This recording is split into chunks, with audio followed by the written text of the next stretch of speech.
Selamat siang semuanya. Di sini saya akan menunjukkan tutorial pengujian validitas person product moment dan juga pengujian reliabilitas Converge Alpha. Di sini saya sudah mempunyai data sebanyak 20 responden yang nantinya akan kita gunakan untuk melakukan pengujian. Di data tersebut sudah ada responden sebanyak 20 dan juga ada 10 pertanyaan. Di sini data tersebut kita pindahkan dari yang awalnya di spreadsheet di Google Form, kita pindahkan ke tabel hitung di Excel seperti yang tertera di layar. Nantinya untuk responden pertama kita bisa namakan dengan Mr. X1 seperti yang terlihat di video ya teman-teman, dan juga nantinya tabel juga bisa dibuat seperti yang di video. Setelah semua nilai-nilai yang sudah diberikan oleh responden sudah terinput semua di Excel, setelah semuanya terblok, bisa kita lakukan lagi yaitu untuk memencet ALT dan juga tombol plus ya teman-teman. Karena dengan kita memencet itu akan terjumlah semuanya dengan sendirinya, semuanya akan otomatis terjumlah seperti yang sudah ditunjukkan di video teman-teman. Baik, di sini sudah ditemukan untuk keseluruhan datanya.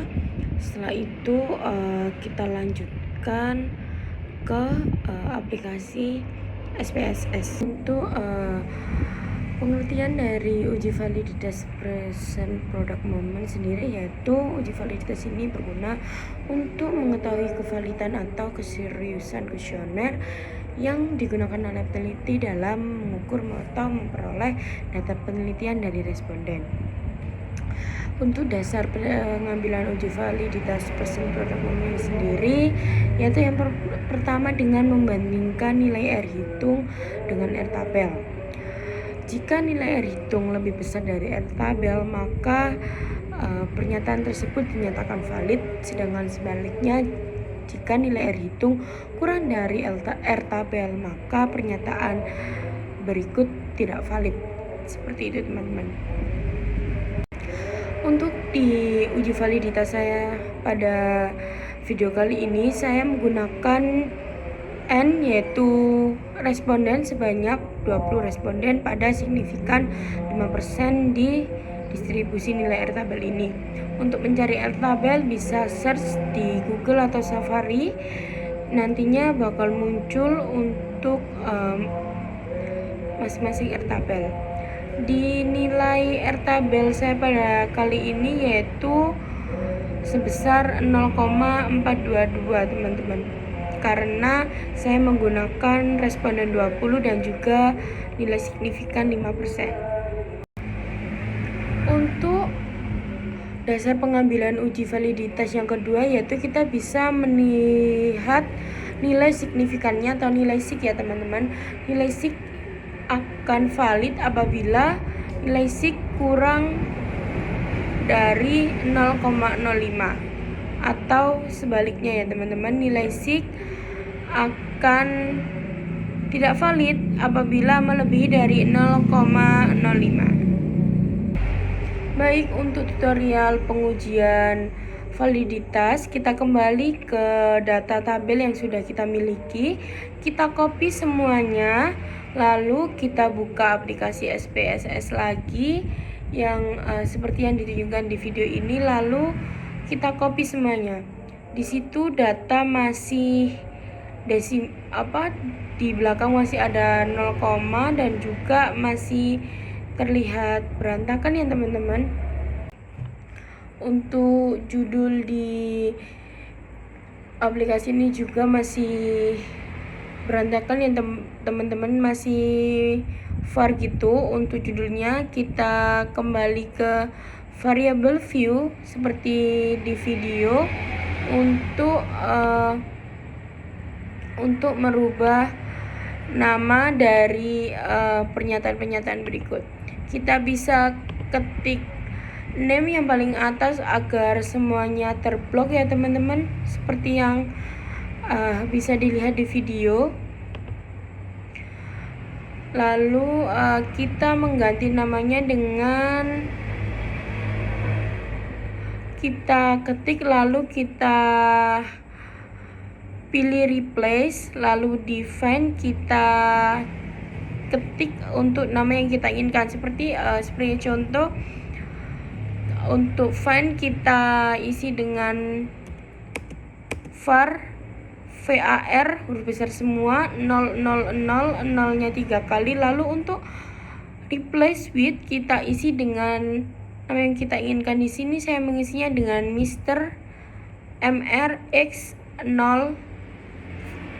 Jadi semuanya nanti akan terganti dengan sendirinya seperti di video. Lalu kita kembali lagi ke tabel yang data yang sudah kita miliki, kita samakan dengan namanya ya teman-teman.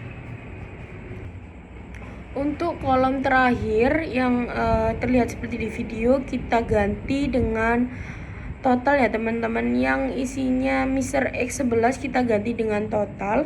Lalu untuk kita melakukan uji validitas, kita kembali ke data view.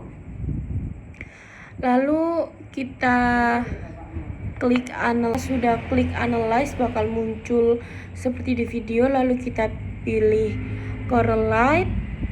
Lalu kita pilih juga bivariate. Nah, seperti yang tertera di video, kita akan blok semua yang di tabel sisi kiri agar nanti bisa dipindahkan ke tabel variabel di sebelah kanan.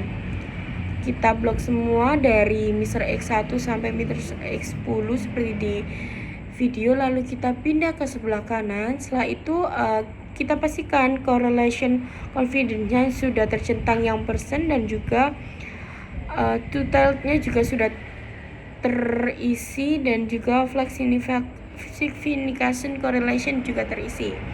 Lalu bisa kita klik OK ya teman-teman. Baik, setelah kita klik OK bakal muncul hasil dari uji validitas yang sudah kita lakukan. Kita kembali lagi ke dasar pengambilan uji validitas persen product moment, yang jika nilai R hitung lebih besar dari R tabel maka hasilnya bakal valid. Namun jika sebaliknya atau jika nilai R hitung kurang dari R tabel maka tidak valid ya teman-teman. Kita lihat pada percent correlation yang Mr. X01 hasilnya yaitu 0,858. Itu sudah pasti valid karena lebih dari R tabel ya teman-teman. R tabel kita adalah 0,422. Kita lihat lagi di pernyataan yang kedua, hasilnya yaitu 0,970, yang tentunya sudah lebih dari 0,422 sebagai nilai R tabel dari uji validitas kita pada kali ini.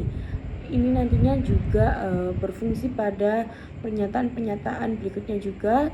Kita tetap melihat pada dasar pengambilan uji validitas persen product moment. Untuk melihat dasar pengambilan yang kedua atau berdasarkan nilai signifikan atau nilai sig, kita lihat pada sig to telt-nya. Di sig to telt itu hasil di Mr. X yang 01 hasilnya yaitu 0,00.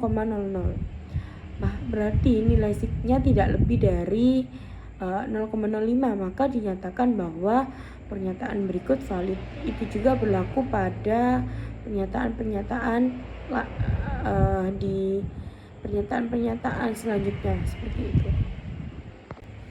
Baik, untuk selanjutnya kita lakukan uji validitas Converge Alpha, yaitu uji reliabilitas yang bertujuan untuk melihat apakah kuesioner memiliki konsistensi jika pengukuran dilakukan dengan secara berulang, yaitu dengan dasar pengambilan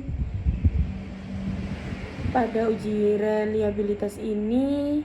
Menurut Wiratna Sujarweni 2014, kuesioner dikatakan reliabel jika nilai Cronbach alpha-nya lebih dari 0,06.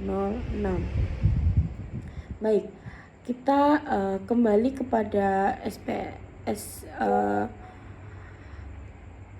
kepada nilai SPSS yang sudah kita buat pada validitas. Sebelumnya kita tetap memakai data tersebut. Untuk pengujiannya kita lakukan yaitu dengan kita klik analyze lagi, lalu kita pilih scale, lalu kita pilih reliable analysis. Kita blok semuanya dari pernyataan 1 hingga pernyataan 10, lalu kita pindah ke sisi kanan, tetapi lalu kita kembalikan lagi yang total, hanya total saja kita kembalikan ke sebelah kiri. Seperti di video ya teman-teman, bisa dilihat juga. Setelah itu kita klik dan juga jangan lupa untuk modelnya tetap alpha ya teman-teman. Lalu kita klik statistik. Jangan lupa untuk deskriptif for-nya yang item sudah kita centang ya teman-teman, seperti di video. Untuk yang scale if item deleted itu maksud saya, kita centang, setelah itu kita klik continue. Lalu setelah itu kita pastikan lagi bahwa sudah tidak ada yang tertinggal seperti di video, lalu kita klik OK. Lalu sudah muncullah untuk hasil dari reliabilitas Cronbach alpha-nya. Di situ nilai kita 0, pada layar kalian sudah tertera bahwa reliable statistik Cronbach alpha pada uji validitas kita pada kali ini yaitu 0,941. Kita kembali lagi ke dasar pengambilan. Uji reliabilitas Cronbach alpha menurut Wiratna yaitu kuesioner dinyatakan reliable jika nilai Cronbach alpha-nya lebih dari 0,06. Maka uji reliabilitas kita pada kali ini sudah bisa dikatakan reliable ya teman-teman, dikarenakan sudah lebih dari 0,06.